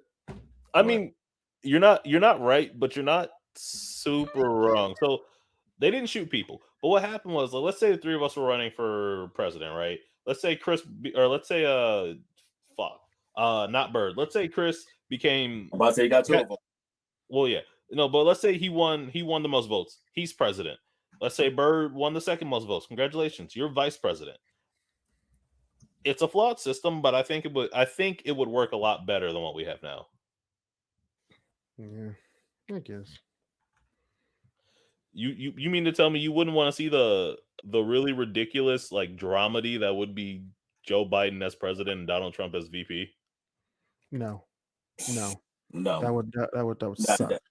No, it would suck. It'd be bad, but like it'd be a little funny. No, Obama wouldn't be able to do anything.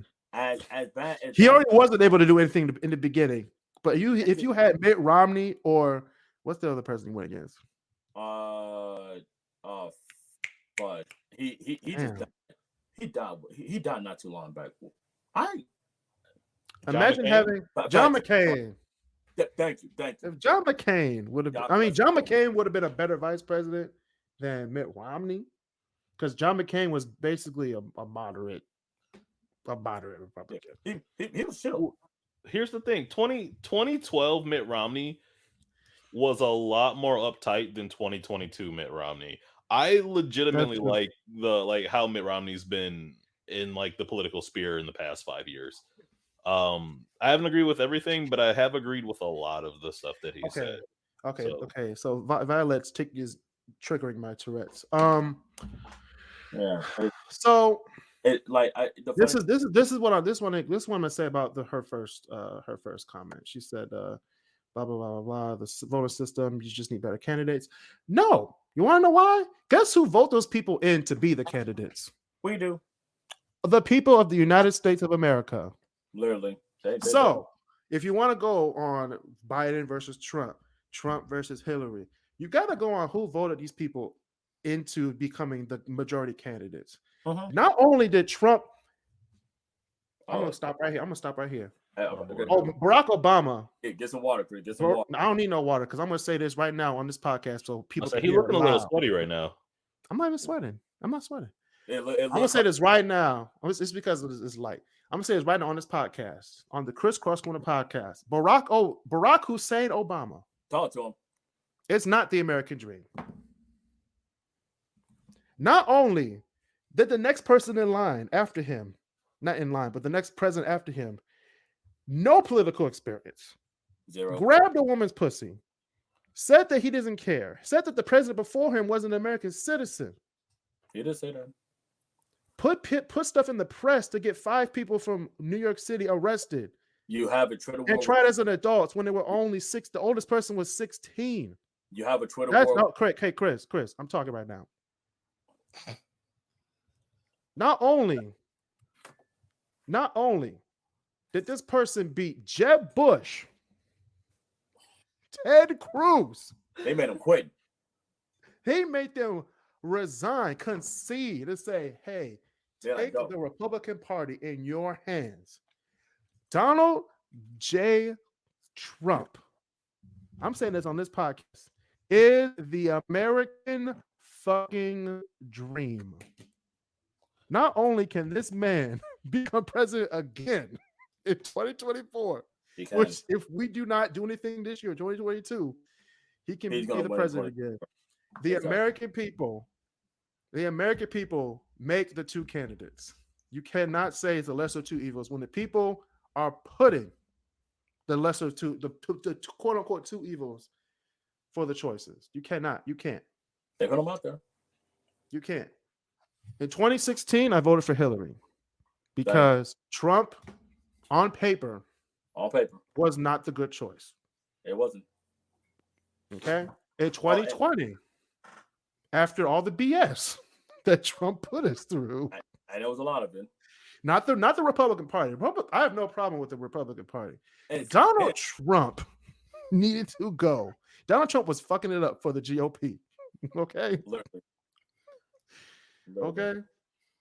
But to say that we have to have better candidates, we do have to have better candidates, but we also have to choose as a people have to choose the 2 candidates. Well, I think also a lot of that comes from that is a rant for the ages, Chris. Because we had Wang, we had Warren, we had what are the other ones? The woman from the senator from the congresswoman from Hawaii. She was fine. But anyway. But I'll put it out there. She could have been a great president. The fact that Chris, the fact you mentioned, when Trump ran in 2016, and Jeb Bush himself said that he will not back down from Trump, and within 2 weeks after he said that, he got him up on out of there. He's like, hey man, I'm dropping out. We ain't doing this. Ted Cruz himself got, I'm not gonna say flamed. I'm not gonna say roasted. First of all, do you see Cruz Tower in Vegas? No. You see a Trump Tower though. That's why he won. You see a Trump Tower in Chicago too. He got billions stashed away somewhere. It's like, and like my thing is like, here's the thing. Trump talked all that stuff about Ted Cruz and his wife right in front of him. I'm not gonna say he flamed them. I'm not gonna say he destroyed. He eviscerated Ted Cruz in the media. And what did Ted Cruz do? Absolutely nothing about it. It was like, you know what? He has to stay true to his party. He didn't want the blue side to win. Well, and here's the question that I actually heard very recently that I wholeheartedly agree with. And it actually goes back to the Obama era. It's like, did America vote for its first black president, or did they happen to vote for a president who happened to be black? And I was like, No. Yeah. It's like there's a difference there. I agree. There's a difference. However, what was his name? John McCain.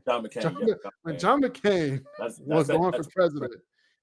When John McCain was going for president, he was damn near 90 years old. He was gonna be lucky to make it 2 years. He was gonna make it 2 months. Hold up now. Without his CVS Pharmacy Plus, he ain't making it. The CPAP machine. The CPAP machine, the dialysis every day. Come on, Viagra. man. Not Viagra. If we're gonna talk about it, man.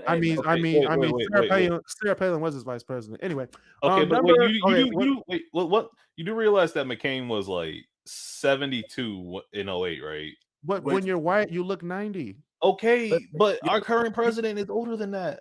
Exactly. It's Joe Biden versus Donald Trump. Who are you gonna pick for? He looks like General Grievous. The old guy with experience and morals, or the old guy without morals and wants to put this country into the ground? I'm not saying it was the wrong choice, because it wasn't. I'm just saying, like, let's not dog somebody's age here. Also, we're dogging ages. Look, especially what's his name? Debaterz Jones, Mr. 40. Man, leave him alone. 39. Leave him alone. He'll be 40 in June. And see, if you look back at pictures as far as how Obama looked when he first got into office versus the last day that he left. Hold on, Kris. Hey, Walter, is this gonna be another Troy L. Smith? Talk about Darius. Why is that every podcast his name comes up? You cannot attack a viewer, Kris. We're not attacking. We're just including him in the conversation. We're not attacking him. No. All right, y'all. Number 9. We gotta get rid of the two-party political system. It's horrible. It's bad. We literally have channels devoted to Democrat versus Republican.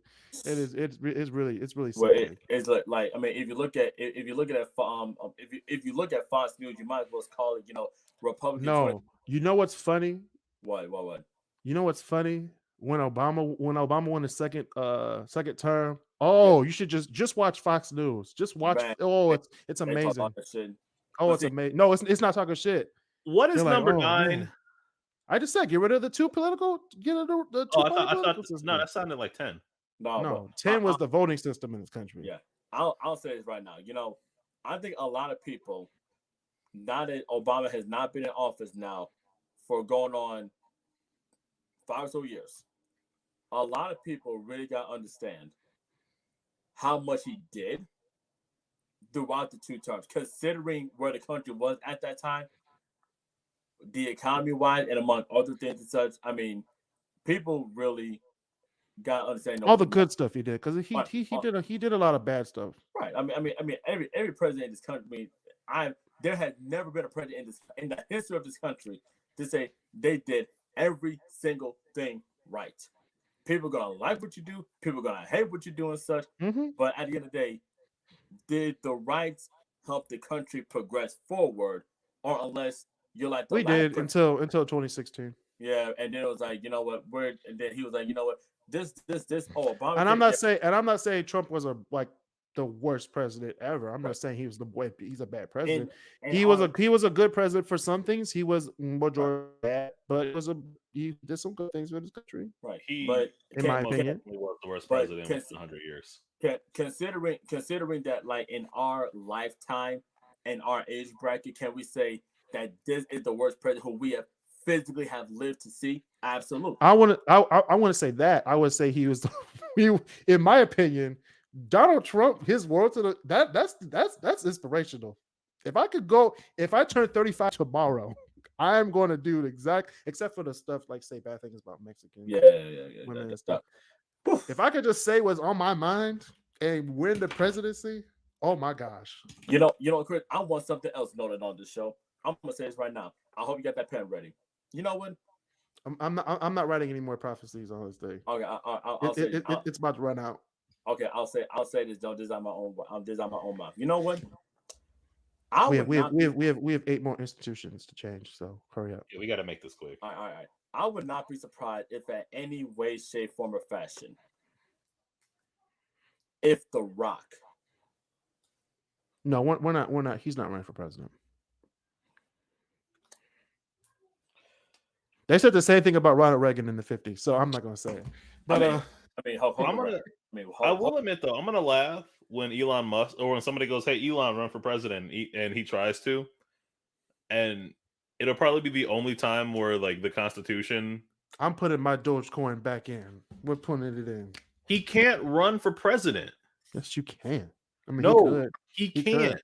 He can't. I mean, he could. No, do you know why he can't? Isn't he Is he not a naturalized citizen? Yeah, no, yeah, he wasn't born in this country. You have to be born in America to run for president. Obama wasn't. I'm playing. Go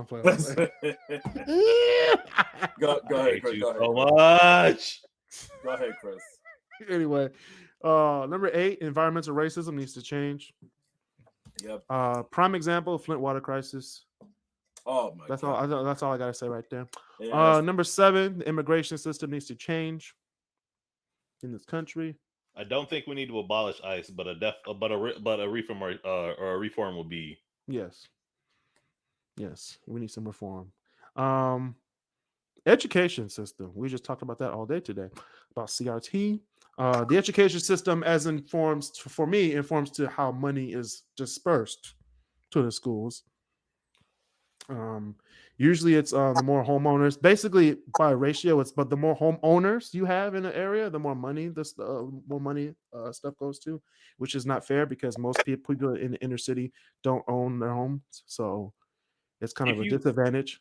If you haven't, and I don't plug a lot of like I try not to plug stuff on here that much, but if you haven't seen Abbott Elementary, give it a watch. Oh my God, Abbott! That's one of my favorite shows. The most recent episode I watched. And explored that entire thing.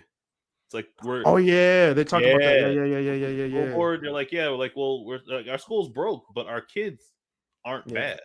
Right. We need this for their education. It's so funny. It's so funny, but they talk about the issues at hand. Yeah. It's also I started watching Blackish, but that's a whole other story for a whole. Okay, yeah. We're gonna do a whole thing. Go ahead. Shout out to what? Shout out to the show Blackish because I believe it just got the show recently got get inducted. I believe the African American, oh my God, it was something for cultural history or something like that. Just very recently. So shout out to them. That's cute. Great. Number 5, we have the healthcare system in America needs to change. And I'm gonna have a kidney shot on the GOP. Obamacare saved y'all lives, and y'all just don't understand. Exactly. I mean, that's okay. I'll put it in. It is what it's actually called, the Affordable Care Act. Saved Put it out there, Chris. Put it out there, Chris. Whether you like it or not. Hey, y'all remember? Insurance is expensive. Expensive shit. Health insurance health insurance and health bills are the reason why most families go broke in this country. If you really want to be honest, I'll work in healthcare. Say that or back taxes, one or the other. No. Back. Okay. Healthcare. If you get a sprained ankle, you bust your head, you got to pay that EMS bill. Oh boy. Walter, there's a reason. There's no Walt Disney trip this Christmas. Hell no, Walter. There's a. I saw what you did there. Anyway, number 4, we gotta change the prison system. Throw their ass in jail. Change the prison system. Wait, okay, this is important for that. I'm about to edit this whole podcast. Go ahead. No, well, because everything we talked about, and we talked about slavery a lot. Prison is like the modern slavery. Yes, it is. It is, and again, that's not just me saying that. We have proof of that. That's why the was established the way it was. Yeah, watch 13th on Netflix. That will give you the whole history behind it. Darius Jones is going off on us. He said, I can see Jeff Bezos being Lex Luthor. All right, y'all. All right. I said that one time. I was like, man, him and Elon are going to be competing for. I'm gonna watch some Smallville after this. Anyway, shout out to Smallville. Shout out Lex Luthor. Shout out to Smallville. Shout out to Smallville for single-handedly saving Superman. I'm just saying. I would say for single-handedly saving, or not single, but for being a large reason why superheroes are popular today. Whoa! For reason why Superman is legit. Let's not go that far. We didn't have a good backstory. We needed 10 seasons, okay? A good 10 seasons of Clark Kent, okay? Hey, look, he didn't. I don't even think in 10 seasons the he box wore set, the box set, Superman Walter, the box set at Best Buy. That's where you gotta go. The box set. It's right there. $200. I do it. I did that with Dragon Ball. I got Dragon Ball Z in my living room right now. How many seasons of Dragon Ball are there? 9. There's 9 seasons. Or just 9? Dragon Ball Z. Because Dragon Ball has 4. Z has 9. Nerds. Anyway, number 3, we got the housing system, public and market value pricing. Because housing is high as hell. Housing is a key, okay, to freedom in this country. Speaking of freedom in this country, number 2, the financial system in this country. Oh my Lord. It is a shame that most people, when they turn 18, learn what an adult really has to do. Taxes, credit cards, car loans, car lease. Okay, I have a question. It's a shame. I just thought about this today. It is a shame that women think. I'm gonna say this for all the women listening to the podcast. It is a shame that women think that they don't need to know where to put windshield wiper fluid into their car. It is the most. It blows my mind. If you're an owner of an automobile, you should know where the oil goes. Now, not to put it in, but you should know where it is, so you know what they're doing, and where to put your windshield wiper fluid, and you know where the gas goes. Oh wait, or better yet, how to know if you need to get new tires for your car, or to know, hey, how do you put? Hey, I'm serious. Some people know how to do, or better yet, hey, how do you? Hey, some men don't even know how to do that. Or better yet, hey, how do you actually put air into your tire and such? How do you actually do that and such? Without messing up the little insert, the tire valve and such. Yeah, how do you actually learn how to do those things? See, this is why our school system needs to actually teach home ec. Actually teach folks about these things. I had a conversation with a good friend of mine the other day about that, and we both agree that home economics needs to come back. They do. No. Not only home economics needs to come back, because have you noticed that everything that's been taken out of schools, people have been profiting off of people. Literally, they took home economics out of. That's why you have all the butcher boxes, all the pre-made meals, all the stuff. Yeah. They took out PE out of high school. That's why you have more gyms. Wait, they took PE out of high school? Most of them, yes. A lot of them. A lot of them. Because budget cuts. Mine gave us a choice. We could do gym or aerobics, and I was like, I'll do aerobics. Some parents were like, "Hey, we don't want you guys teaching our kids about sex." Hey, health class. Condoms. Condom sales have dropped. They dropped. And hospital bills for babies have gone up. Wait, Chris. I mean, they go way up. Way up. Right, way up. I had to do the edit that time. So. Speaking of babies, I'm playing. Hey. I have a baby now. I was trying to see her on Saturday, but hey, things happen. Okay, she was fussing all night. I understand. But number one, and I think we all know as Black people on this podcast, and everybody listening on the podcast, know the top institution that America needs to change. Talk about it. Wait. Can I do it real quick? Is its criminal justice system. In the criminal justice system. Oh my God. The important groups. I want to go home. I want to go home. But you are home. Those who police the crimes and those who prosecute the offenders. These are their stories. Dun-dun. Criminal justice system needs to change because there's a lot of people in jail who are just sitting. A lot of people are in jail pre-sentencing because they can't pay their bail. Yeah, I don't know, but in jails for crimes that they never even committed. Never committed, or they're in there for too long. That they were just like, "Hey, you're Black. You should just go in there for longer." Exactly, and I'm like, God damn. I mean, I get the fact that you stole a Snicker bar. You're going in there for 45 years. Oh my God. Like what? Damn. Like that what? Like what? Look, as much as I would love to give another lecture, you are completely right on that. Yeah. Yeah, Please don't give us a lecture. I watch court TV all night. I'd be scared some days. We don't even. I sleep with a nightlight now, Walter, because I'll be watching too many cases. Damn. You shot at somebody and shot the owner. 17 years to life. I'm like, God. Damn. I mean, we don't even need to go into like all of the countless cases of where there have been men who have been in prison for false allegations of sexual assault, and among other things. But like I said, battery. But like I said, there's more than enough evidence that's out there, so we don't need to go into any details. There's more than enough evidence out there. Right. You get a brother and such who will be who will be locked up for say 15 or so years and such without bail, or without bail. Without parole, you mean? Yeah, dang, without parole. Oh my God, excuse me. Without parole. Yeah, it's wild, y'all. Like it's a crazy game out here, man. For assault, not killing someone. For assault. For assault, you should at least get parole. For killing somebody, I can understand not getting parole for 15 years. Right. But come on. I'm not a lawyer, but come on now. Come on, man. If I was a lawyer, that'd be my catchphrase. I'm like, come on, man. You only killed somebody. I really do wish I was a fly on the wall when the OJ trial took place. I really wish I was a fly on the wall back then, because man, I wish I would have lived during that time. Let me just say that. You could just watch it on YouTube. I mean, yeah, but they have the whole thing. Like they have every day on YouTube. Yeah. And that's a joy to watch too.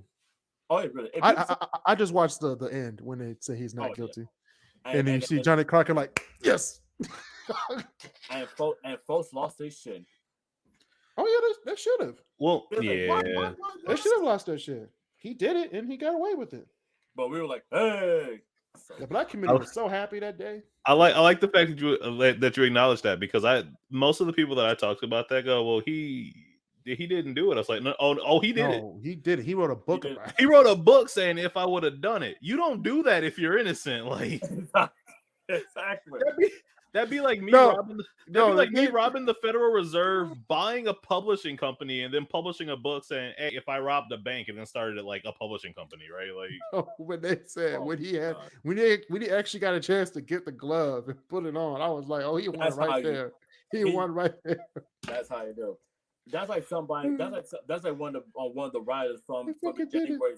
That's like one of the people from the January 6th riots and such for the U.S. Capitol, where they actually come up with the book said, like, saying January 6th, a day we'll never forget and such. My thing is like, are you telling on yourself right now? I'm like, what are you doing?